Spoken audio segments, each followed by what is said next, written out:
कक्षा 11वीं, विषय भौतिक शास्त्र, अध्याय का नाम तरलों के यांत्रिक गुण। इसमें हम इस प्रश्न को देखते हैं, द्रव चालित लिफ्ट की कार्यविधि का वर्णन करिए। तो उत्तर यह है, पास्कल के नियम पर आधारित युक्ति है जिसकी सहायता से भारी वस्तु को कम बल से उठाया जाता है। तो सबसे पहले इसकी संरचना को समझते हैं कि ये किस तरह से बना होता है। तो इसमें 3 बेलन होते हैं। ये एक बेलनाकार नली है, इसका नाम क्या हो गया, ए। दूसरी बेलनाकार नली होती है ये इस तरह से, और इसका नाम क्या हो गया, बी। और ये ऊर्ध्वाधर है ऊपर की ओर। इन दोनों में पिस्टन लगा होता है। ये इस तरह से ये पिस्टन लगा है। ये घर्षण रोधी है, वायु रोधी है, मतलब इधर का द्रव या तरल ऊपर नहीं जा सकता, ऊपर का तरल नीचे नहीं आ सकता। इसी तरह से ये वाला भी यहाँ पर जो पिस्टन लगा है ये भी क्या होता है, वायु रोधी और घर्षण रोधी होता है। फिर हमारे पास एक तीसरी नली होती है, इसको हम क्षैतिज नली कह सकते हैं, जो दोनों नलियों को आपस में क्या करती है, जोड़ती है। ये इस तरह से ये जोड़ दी है। अब इनके बीच में जो है द्रव भरा होता है। इसका जो क्षेत्रफल है, इसका क्षेत्रफल, इसका मान लेते A1, वैसे इसका क्षेत्रफल कम रखा जाता है। इस वाले पिस्टन पर बल लगाया जाता है, इस वाले पिस्टन पर बल प्राप्त किया जाता है। इसका क्षेत्रफल क्या हो गया, A2। और पास्कल के नियम से यदि यहाँ पर दाब लगाया जाएगा P, तो यही दाब बराबर संचरित हो जाएगा यहाँ तक, और इसका भी दाब क्या हो जाएगा, P। तो पास्कल का नियम यही कहता है कि किसी बंद पात्र में रखे द्रव पर यदि दाब लगाया जाए तो वह सभी दिशाओं में बराबर रूप से लगता है। तो इस तरह से हमको चित्र का निर्माण करना है। अब चित्र का जब निर्माण हो जाएगा तब हम इस चित्र के बारे में लिख देते हैं। इसमें 2 ऊर्ध्वाधर पिस्टन युक्त बेलन A और B हैं। तो ये ऊर्ध्वाधर पिस्टन युक्त बेलन है और इनका नाम A और B है, जिनके परिच्छेद का क्षेत्रफल A1 और A2 है। तो परिच्छेद का क्षेत्रफल माने ये जहाँ पर पिस्टन लगा है उसके क्षेत्रफल की बात करें तो इसका क्षेत्रफल A1 और इसका क्षेत्रफल क्या हो गया, A2। अब इसे क्षैतिज बेलन C से जोड़ा गया है, तो क्षैतिज बेलन C से जोड़ा गया है। तो जो चित्र में दिख रहा है उसी को हमको यहाँ पर लिख देना है। अब हम बात करते हैं, ये छोटा पिस्टन है। जब छोटे पिस्टन में हम बल लगाते हैं F1, ये कहाँ की ओर बल लगाते हैं, नीचे। तो यही चीज़ तो लिखा है, जब छोटे पिस्टन पर नीचे की ओर F1 बल लगाया जाए तो दाब। तो दाब का सूत्र होता है P बराबर F/A। लेकिन यहाँ पर F का मान क्या है, F1, और क्षेत्रफल का मान क्या है, A1, इसलिए P = F/A1 हो गया।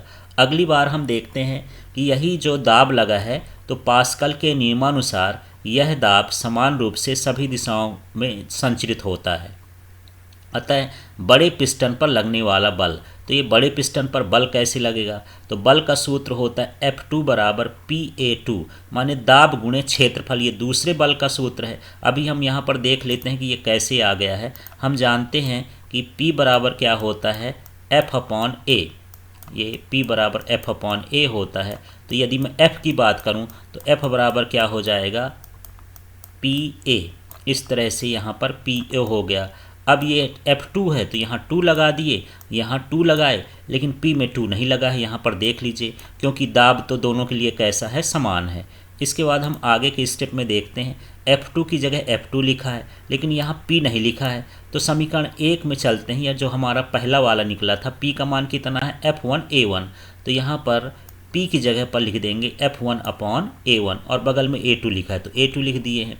अब इस सूत्र से क्या पता चलता है, यदि मुझे बल का मान बढ़ाना हो, अर्थात F2 का मान बढ़ाना हो, तो जब हम F2 का मान बढ़ाएंगे तो उसके लिए कंडीशन ये है कि A1 का मान कम होना चाहिए। मतलब जो पहला वाला पिस्टन लगा है उसके परिच्छेद का क्षेत्रफल कम हो तो F2 का मान क्या हो जाएगा, अधिक हो जाएगा। और यदि दूसरे वाले पिस्टन का क्षेत्रफल अधिक हो तब भी F2 का मान क्या हो जाएगा, अधिक हो जाएगा। तो यदि हम क्षेत्रफल को, एक के क्षेत्रफल को कम कर दें और दूसरे के क्षेत्रफल को ज़्यादा कर दें, तो इस तरह से हम वहाँ पर इसे बड़ी आसानी से उठा सकते हैं। तो कम बल लगा करके यहाँ पर भारी वस्तु रख करके इसको उठाया जा सकता है। सिर्फ क्या करके, इस पिस्टन का क्षेत्रफल कम कर दें, इस पिस्टन का क्षेत्रफल अधिक कर दें। तो इस तरह से हमको ये लिफ्ट, द्रव चालित लिफ्ट की कार्यविधि समझना है। अब हम बात करते हैं, इसका अगला क्वेश्चन इसी में है, देख लेते हैं, इसी पाठ का है। वायुमंडलीय दाब संबंधी टॉरिसेली के प्रयोग का वर्णन करिए। अथवा सरल वायु दाबमापी किसे कहते हैं, इसकी संरचना का वर्णन करिए। तो यहाँ पर सरल या पारद वायु दाबमापी मरकरी बैरोमीटर वह उपकरण है जिसकी सहायता से वायुमंडलीय दाब का मापन किया जाता है, और इसको बनाने वाले साइंटिस्ट कौन थे, टोरिसेली। तो पहले इसके चित्र को समझते हैं। यहाँ पर एक हमारे पास ये नाद है या कोई बर्तन है, और यहाँ पर हम क्या भर दिए हैं, पूरा पारा भर दिए हैं, और यहाँ पर ये जो है एक नली है इस तरह से, और इस नली के अंदर भी क्या भरा है, पारा। तो सबसे पहले क्या होता है, इसकी कार्यविधि को समझते हैं। हम एक नली ले लेते हैं, ये इस तरह से कांच की नली होती है। कांच की नली लेने के बाद हम देखते हैं कि ये जो नली की लंबाई है वो कितना होना चाहिए, 1 मीटर। तो 1 मीटर लंबी नली लिए, और इसका जो व्यास है, यहाँ इसकी जो चौड़ाई है वो कितनी होती है, 1.5 सेंटीमीटर। तो ये नली लिए, इसका एक सिरा बंद होता है, एक सिरा खुला होता है। अब हम क्या करते हैं, इस नली में पूरी तरह से पारा भर देते हैं। ये फुल पारा इस नली में भरा हुआ है, इस नली में पारा भर दिए हैं। अब हम क्या करेंगे, यहाँ पर हम दूसरा एक नाद लेंगे जो पारे से पहले से भरा हुआ है, ये पारे से भरा हुआ नाद है।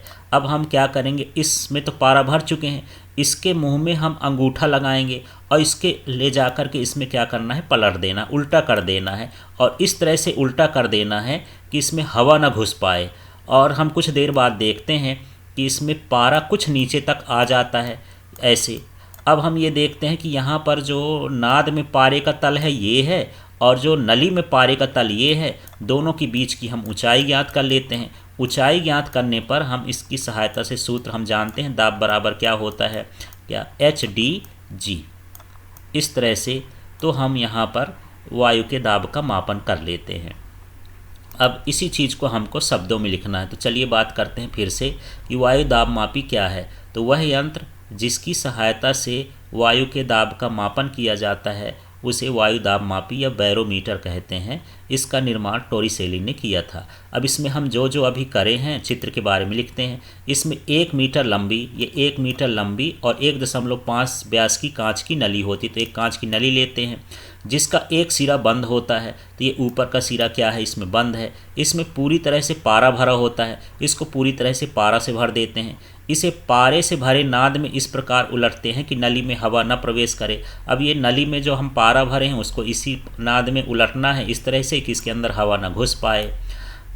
फिर हम क्या करते हैं, इसकी ऊर्ध्वाधर ऊंचाई ज्ञात कर लेते हैं। मतलब ये नाद में पारे का तल और यहाँ पर नली में पारे की दल की ऊंचाई। समुद्र तल पर इसकी ऊंचाई जो होती है 76 सेंटीमीटर होती है। और यदि हमको दाब ज्ञात करना है तो PA = ये क्या होता है, HDG। तो H का मतलब होता है ये पारे की ऊंचाई, और D का मतलब हो गया पारे का घनत्व, और G का मतलब होता है गुरुत्वीय त्वरण। तो इस प्रकार से हम वायु दाब मापी की सहायता से वायु के दाब का मापन कर सकते हैं। इसमें कुछ चीज़ें और समझ लेते हैं कि यहाँ पर यदि ऐसा हो जाए कि इसके ऊपर छेद कर दिया जाए तो क्या हो जाएगा। तो यदि हम छेद कर देंगे तो यहाँ से हवा घुसेगी और जितना भी इसका पारा है वो इसके अंदर चला जाएगा। इस तरह से यहाँ पर ऊंचाई ही नहीं रहेगी। अब दूसरा ये भी समझ लेते हैं कि अचानक इसका पारा यदि यहाँ पर है और नीचे हो जाए, तो जब नीचे हो जाता है तो ये दर्शाता है कि वायु दाब का मान बहुत कम हो गया है और आंधी तूफान या वर्षा हो सकती है। इस तरह से हम इसमें अनुमान लगाते हैं। किसी भी वायुमंडलीय दाब जान करके मौसम का अनुमान लगाया जा सकता है।